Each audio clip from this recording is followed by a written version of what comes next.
ایک ساتھ سب کو نماز پڑھنا پڑتی ہے تو زیادہ افضل کون سی صف ہوتی ہے؟ جو مردوں سے دور ہوتی ہے. مردوں کی تو پہلی ہمیشہ افضل رہتی ہے, پر عورتیں اور مرد جب ساتھ میں نماز پڑھیں, بیچ میں حائل نہ ہو, تو عورتوں کی آخری صف زیادہ افضل ہوتی ہے. یہ شریعت نے ہمیں بتا دیا, یہ صف بندی کا طریقہ ہمیں بتا دیا, اس طریقے پر صف بندی ہمیں کرنا چاہیے.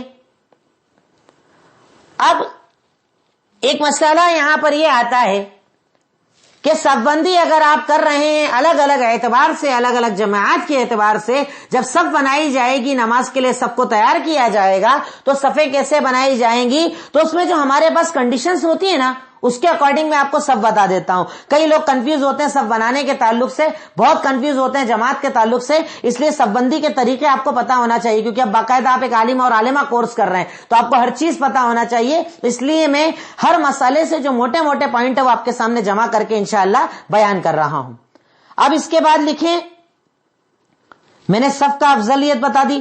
اب صف کیسی بنائی جائے, صف کیسی بنائی جائے, اوپر والا پوائنٹ الگ ہو گیا, نیچے والا جبکہ دکھنے میں دونوں ایک جیسے ہیں. صف بندی کیسے کی جائے تو میں نے وہ کامن بتا دیا کہ کامن ایسی کھڑا ہونا ہے, پر صف بندی الگ الگ اعتبار سے کیسے ہوتی ہے میں اگلا پوائنٹ آپ کو بتا رہا ہوں. سب سے پہلے نمبر 1, اگر صرف مرد ہو تو, اگر صرف مرد ہو تو امام آگے کھڑا ہوگا اور اس کے پیچھے مقتدی کھڑے ہوں گے اور مل کر کھڑے ہوں گے. بھئی اگر ایک امام ہے اور پیچھے بہت سارے مرد مقتدی ہیں تو وہ کیسے امامت, کیسے نماز بنائیں گے, سب کیسے بنائیں گے؟ اگر ایک مرد, آپ ایسے لکھ لیں نمبر 1, اگر صرف ایک مرد اور بہت, ایک مرد یعنی امام, ایک امام اور بہت سارے پیچھے مرد ہو تو صف کیسے بنے گی؟ آپ نمبر 1 کو دوبارہ چینج کر لیجئے. اگر ایک امام اور اس کے ساتھ صرف مرد ہوں تو صف کیسے بنے گی؟ تو وہ میں بتا رہا ہوں کہ امام آگے کھڑے رہیں گے اور مقتدی ان کے پیچھے کھڑے ہوں گے. یہ اگر صرف ایک امام اور پیچھے مقتدی مرد ہو تب. اگر نمبر 2, اگر صرف 2 مرد ہو تو, اگر صرف 2 مرد ہو تو طریقہ کیا رہے گا؟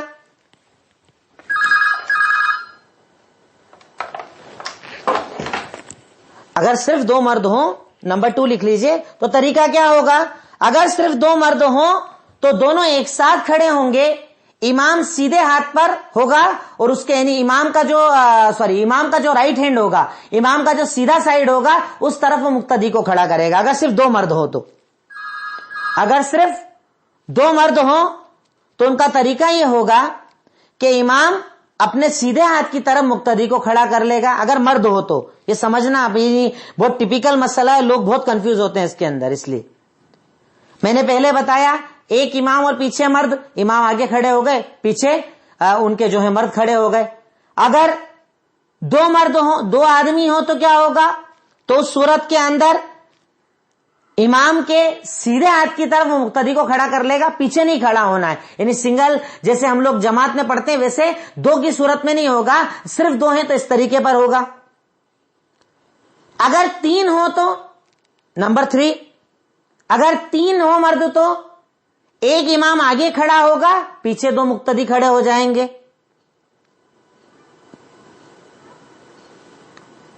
یہ 3 پوائنٹ کلیئر ہو گئے آپ کے سامنے. اگر ایک امام اور بہت سارے آدمی, امام آگے پیچھے مقتدی کھڑے ہو گئے.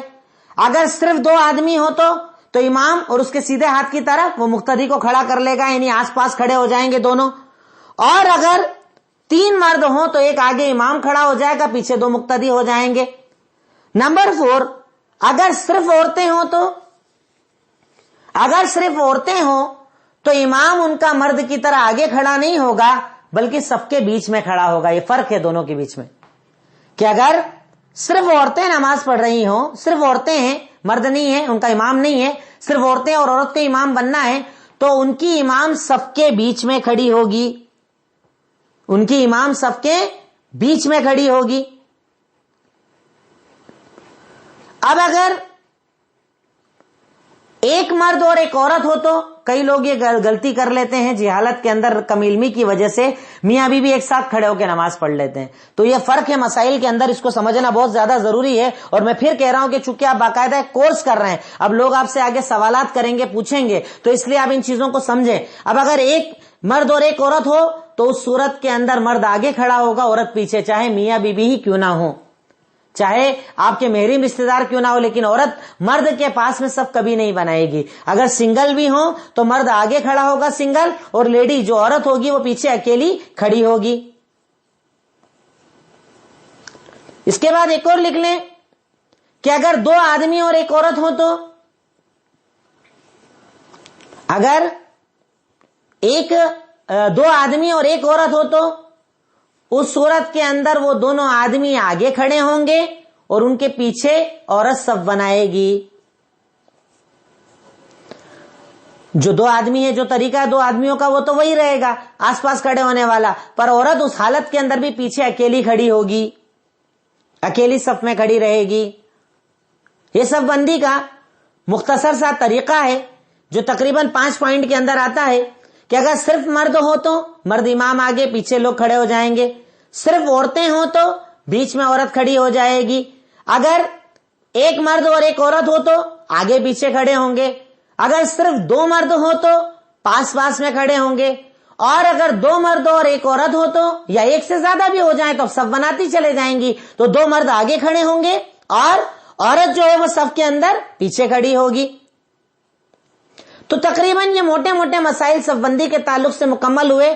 اب یہاں پر ایک سوال لکھ لیجئے کہ اگر دو آدمی نماز پڑھ رہے ہوں، اب اس میں یعنی عورتوں کا پورا میٹر کلیئر ہے، عورتیں اگر ایک ہو، دو ہو، 4 ہو، 10 ہو، کسی بھی صورت میں ہو، ان کا امام بیچ میں کھڑا ہوگا، آس پاس مقتدی کھڑے ہو جائیں گے، ہے نا. تو اب 2 بھی ہو تو بھی یہی طریقہ ہوگا، 4 بھی ہو، 10 بھی ہو تو یہی طریقہ ہوگا، ان کا فرق زیادہ بدلتا نہیں ہے. اب اگر کوئی دو آدمی نماز پڑھ رہے ہوں آس پاس کھڑے ہو کر اور تیسرا آ جائے تو وہ کیا کرے؟ بھائی جیسے 2 لوگوں نے جماعت سے نماز پڑھنا شروع کر دی، اب 2 لوگ جماعت سے نماز پڑھ رہے ہیں، اب اچانک تیسرا آ جائے تو وہ کیا کرے گا؟ تو تیسرا آنے والا یا تو امام کو ہاتھ سے اشارہ کر کے اسے آگے بڑھا دے گا یا مقتدی کو پیچھے کھینچ کر صف بنا لے گا.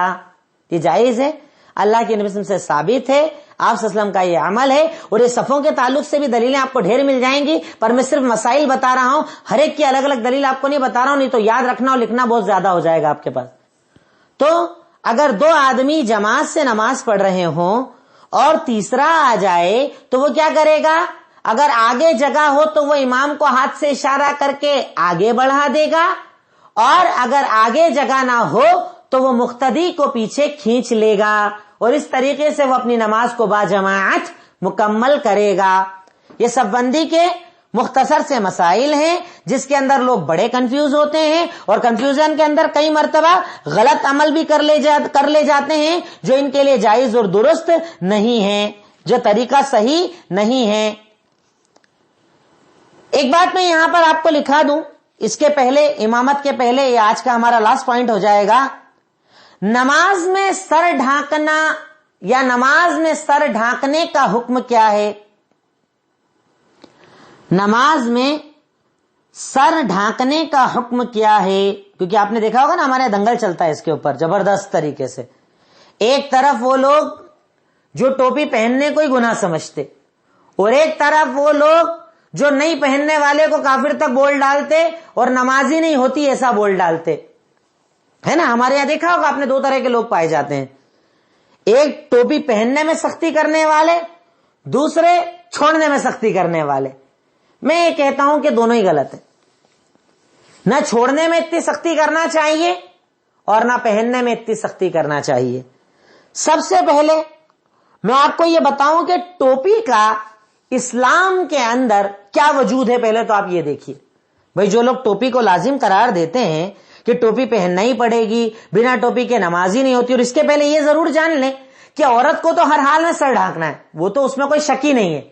عورت کو صرف اپنا چہرہ اور اپنے ہاتھ کا جو شروع کا حصہ ہے وہ کھلا رہے گا، باقی نماز کے اندر اپنے آپ کو پورا ڈھانکنا ہے، کیونکہ عورت پوری عورت ہے، یعنی ستر ہے، ڈھانکنے والی چیز ہے.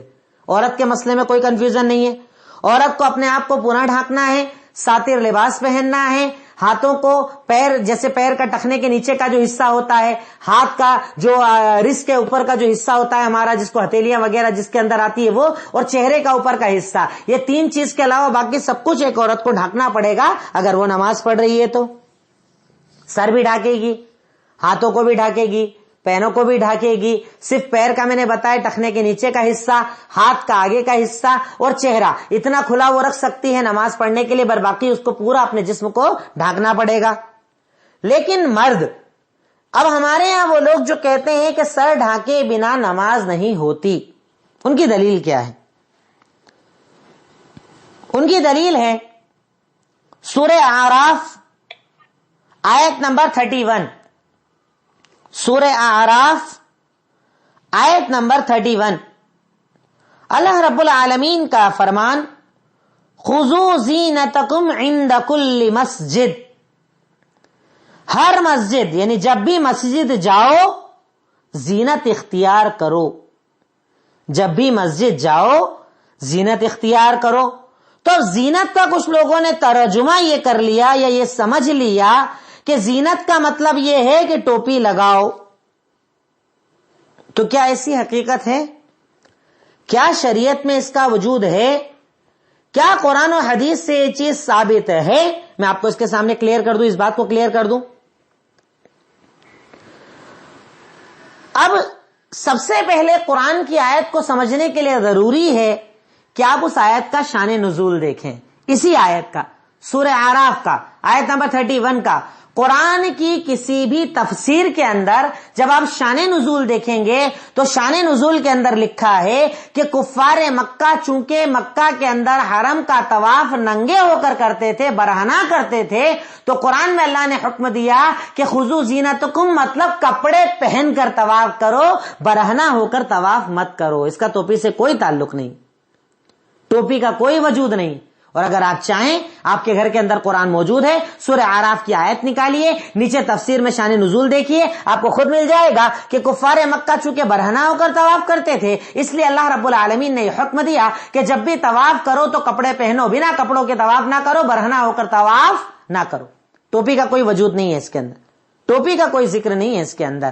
پر مرد کے لیے اب پہلے اسی جواب کو یا تو مکمل کر لیجئے آپ. اس دلیل کا پہلا جواب میں نے آپ کو دیا کہ اس آیت کے شان نزول کے اندر ہے کہ کفار مکہ طواف کرتے تھے برہنہ, تو اللہ رب العالمین نے حکم دیا کہ کپڑے پہن کر نماز پڑھو. اس کے بعد میں آپ کو 2 اور دلیلیں دیتا ہوں کہ اللہ کے نبی صلی اللہ علیہ وسلم نے ہمیشہ ٹوپی پہن کر نماز پڑھی. بہرحال ٹوپی تو نہیں, وہاں پر امامے کا وجود تھا, تو کیا بنا امامے کی نماز نہیں پڑھی؟ جو ہم لازم کر دیں کہ جو نہیں پڑھے اس کی نماز ہی نہیں ہوتی, ٹوپی کے بنا نماز نہیں ہوتی. ٹوپی کو دین بنا ڈالا, ٹوپی پہ جھگڑے کر ڈالے. ٹوپی اگر نہ ہو تو آدمی نماز پڑھنے ہی نہیں آتا کہ پتہ نہیں دنگا نہیں ہو جائے کہیں. ٹھیک ہے, دوسری دلیل لکھیے, صحیح بخاری حدیث نمبر 357.